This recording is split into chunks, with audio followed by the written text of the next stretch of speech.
Welcome back to another video guys. இன்றைக்கி இந்த வீடியோவில் வந்து செம்மையான ஸ்டோரி. போன வீடியோவில் பார்த்த மாதிரி இந்த வீடியோலையும் பார்க்க போகிறோம். ஸோ அதோட பார்ட் 2 அப்படின்னு சொல்லி கூட வச்சுக்கலாம். ஃபஸ்ட்டு நம்ம லிஸ்ட்டில் பார்க்கக்கூடிய படம் பிரிக் மேன்சன் அப்படிங்கிற படம் தான். இந்த படத்தோட ஸ்டோரி என்னன்னா வந்து டெட்ராய்ட் நகரம் அப்படின்னு சொல்லிட்டு ஒரு சிட்டியை காட்டுறாங்க. அங்கே வந்து பிரிக் மேன்சன் அப்படின்னு சொல்லிட்டு ஒரு இடம் இருக்குது. கவர்மெண்ட்டோட கண்ட்ரோலில் வந்து ஸ்டார்டிங்கில் இருந்திருக்கும். இப்போ வந்து அந்த இடத்துல வந்து ட்ரக்கை டீல் பண்ணுறதுக்கும் நிறைய குற்றவாளிகள் நிறைஞ்ச ஒரு இடமா வந்து அந்த இடத்துக்குள்ள இருக்குது. கவர்மெண்ட்டே வந்து அங்கே போகிறதுக்கு வந்து பயப்படுறாங்க. அப்படி வந்து அந்த இடத்துல வந்து ஒருத்தர் இருக்கான், அவனோட கண்ட்ரோலில் தான் அந்த இடமே இருக்குது. இப்போ நம்ம ஹீரோ காட்டுறாங்க, பால் வாக்னர் தான் அந்த படத்தில் நடிச்சிருப்பாரு. ஒரு அண்டர் கவர் ஏஜென்ட்டாக வந்து அங்கே போவார். எதுக்காகனா வந்து அவரோட அப்பா வந்து ஒருத்தன் கொலை பண்ணியிருப்பான். அந்த இடத்துல வந்து ட்ரெமைன் அப்படின்னு சொல்லிட்டு ஒருத்தர் இருப்பான், அவனோட கண்ட்ரோலில் தான் அந்த இடமே இருக்கும். இப்போ நம்ம பால் வாக்னர் அண்டர் கவரில் போய் அவனை வந்து பிடிக்கணும்னு நினைக்கிறான். வித் லோக்கல் கை ஒருத்தர் இருப்பான், அவன் வந்து நம்ம பால் வாக்னருக்கு வந்து ஹெல்ப் பண்ணுவான். எதுக்காகனா அவனுக்கு ஒரு காரணம் இருக்கும். ஸோ இவங்கெல்லாம் சேர்ந்து வந்து அவனை வந்து தடுத்து நிறுத்தணும்னு நினைக்கிறாங்க. வில்லன் வந்து பார்த்தீங்கன்னா நியூக்ளியர் பாம்பு வச்சு ஒரு வேலை பண்ணணும் அப்படின்னு சொல்லிட்டு நினச்சிட்டு இருப்பான். இது எல்லாத்தையும் கடைசியில் வந்து தடுத்து நிறுத்தி என்ன பண்ணாங்க அப்படிங்கிறதா இந்த படத்தோட ஸ்டோரி. பால் வாக்கர் வந்து அதிகமான படங்கள் நடிக்கல, ஏன்னா இப்போ வந்து அவர் உயிரோட கிடையாது. ஸோ அவரோட ஃபிலிமோகிராஃபியில் வந்து நிறைய படங்கள் நம்ம பார்த்துருக்க மாட்டோம். அதிகபட்சம் பார்த்தீங்கன்னா ஃபாஸ்ட் அண்ட் ஃபியூரியஸ் கலெக்ஷன் தான் வந்து பார்த்துருப்போம். அதை தவிர்த்து அவர் நிறைய படம் நடிச்சிருக்காரு. ஸோ அவரோட படங்கள் பார்க்கணும்னு நினச்சிங்கன்னா இந்த படம் வந்து கண்டிப்பாக நீங்கள் பாருங்கள். தமிழ் டப்ளே அவைலபிளாக இருக்குது. இந்த படத்தில் நிறைய சேசிங் சீன்லாம் பயங்கரமாக வச்சிருப்பாங்க. இந்த பில்டிங் விட்டு பில்டிங் தாக்குற சீனே பார்த்தீங்கன்னா அதுக்குள்ள சூப்பராக பண்ணியிருப்பாங்க. இந்த படத்துக்கு IMDbல வந்து 5.6 கொடுத்துருக்காங்க. படத்தோட லிங்க் வந்து டெலிகிராம் சேனலில் கொடுக்குறேன், டவுன்லோட் பண்ணிக்கிங்க வேணுங்கிறவங்க. நெக்ஸ்ட் நம்ம பார்க்கக்கூடிய படம் ஸ்க்ரீமர்ஸ் த ஹண்டிங் அப்படிங்கிற படம் தான். 2047 காட்டுறாங்க. இப்போ வந்து இவங்களுக்கு வந்து ஒரு SO சிக்னல் ஒன்று வருது. அதில் வந்து பார்த்திங்கன்னா Sirius 6b அப்படிங்கிற ஒரு கிரகத்துலேருந்து வருது. அந்த கிரகம் வந்து போர் கிரகம் அப்படிம்பாங்க. அங்கே வந்து மக்கள் நடமாட்டமே கிடையாது, உயிருள்ள யாருமே வந்து அங்கே இருக்க கிடையாது, வெறும் கிரகமாக தான் அது இருக்குது, அழிஞ்சிருச்சு அப்படிங்கிற மாதிரி சொல்கிறாங்க. ஸோ இப்போ அந்த கிரகத்துலேருந்து இவங்களுக்கு வந்து ஒரு சிக்னல் ஒன்று வருது. இப்போ அந்த கிரகத்துலேருந்து சிக்னல் யார் அனுப்புறது அப்படிங்கிறத வந்து கண்டுபிடிக்கணும் அப்படின்னு சொல்லிட்டு ஒரு ரிசர்ச் டீம் ஒன்று அனுப்புகிறாங்க. லெப்டினன்ட் விக்டோரியா பிராண்டே அப்படிங்கிறவங்க தலைமையில் வந்து ஒரு டீம் ஒன்று அந்த கிரகத்துக்கு போகிறாங்க. யார் இந்த சிக்னல் அனுப்பியிருப்பா அதை கண்டுபிடிக்கணும் அப்படின்னு. அங்கே போனதுக்கப்புறம் பார்த்தீங்கன்னா இங்கே வந்து யாராவது உயிரோடு இருக்காங்களா அப்படிங்கிறத வந்து தேடிக்கிட்டு இருக்காங்க. அப்போ தான் அவங்களுக்கு தெரிய வருது ஸ்க்ரீமர்ஸ் அப்படின்னு சொல்லிட்டு ஹைபர்ட் இனம் வந்து அங்கே இருக்குது அப்படின்னு. அதாவது மனிதர்கள் பாதி ரோபோக்கள் பாதி சேர்ந்த மாதிரி பார்த்தீங்கன்னா ஒரு சிலர் வந்து உயிரோடு இருக்காங்க. அவங்க வந்து இந்த டீமை கொல்லணும்னு நினைக்கிறாங்க. இவங்க வந்து அந்த ஹைபர்டை வந்து கொல்லணும்னு நினைக்கிறாங்க. இவங்களுக்கு வந்து வெளியிலேருந்து எந்த ஹெல்ப்புமே கிடைக்காது. இவங்கள்ட்ட இருக்கக்கூடிய எக்யூப்மெண்ட்ஸை வச்சு அங்கே இருக்க அந்த ஹைபர்ட் இனத்தை வந்து அழிக்கணும்னு நினைக்கிறாங்க. ஸோ எப்படியாவது அழிச்சு தப்பிச்சு வரணும் அப்படின்னு நினைக்கிறப்ப அதுக்கப்புறம் என்னாச்சு அப்படிங்கிறதான் இந்த படத்தோட ஸ்டோரி.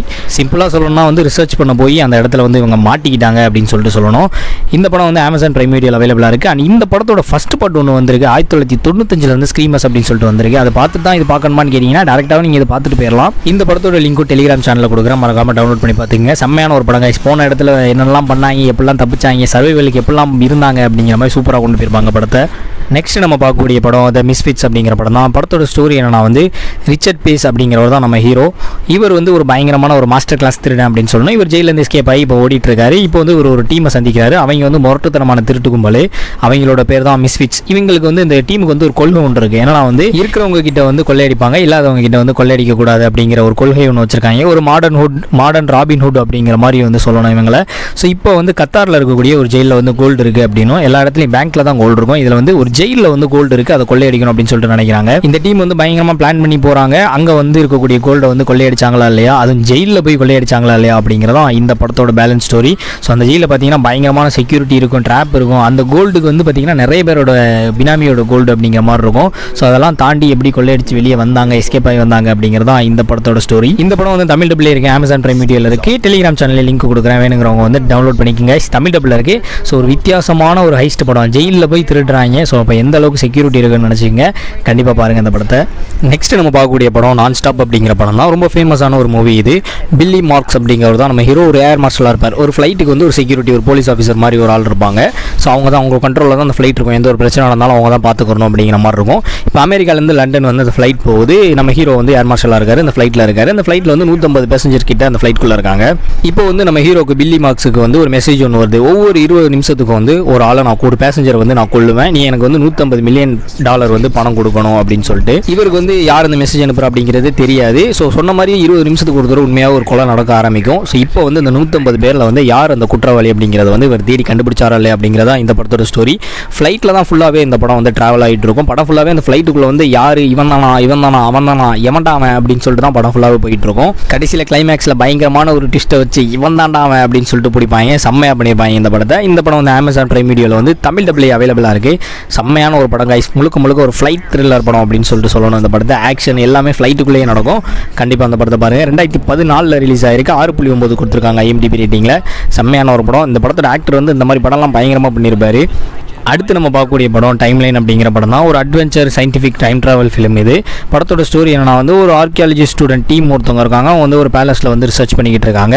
அப்போ அவருடைய ஹெட் மாஸ்டர் ஒருத்தர் இருப்பார், எட்வர்ட் ஜான்ஸ்டன் அப்படின்னு சொல்லிட்டு.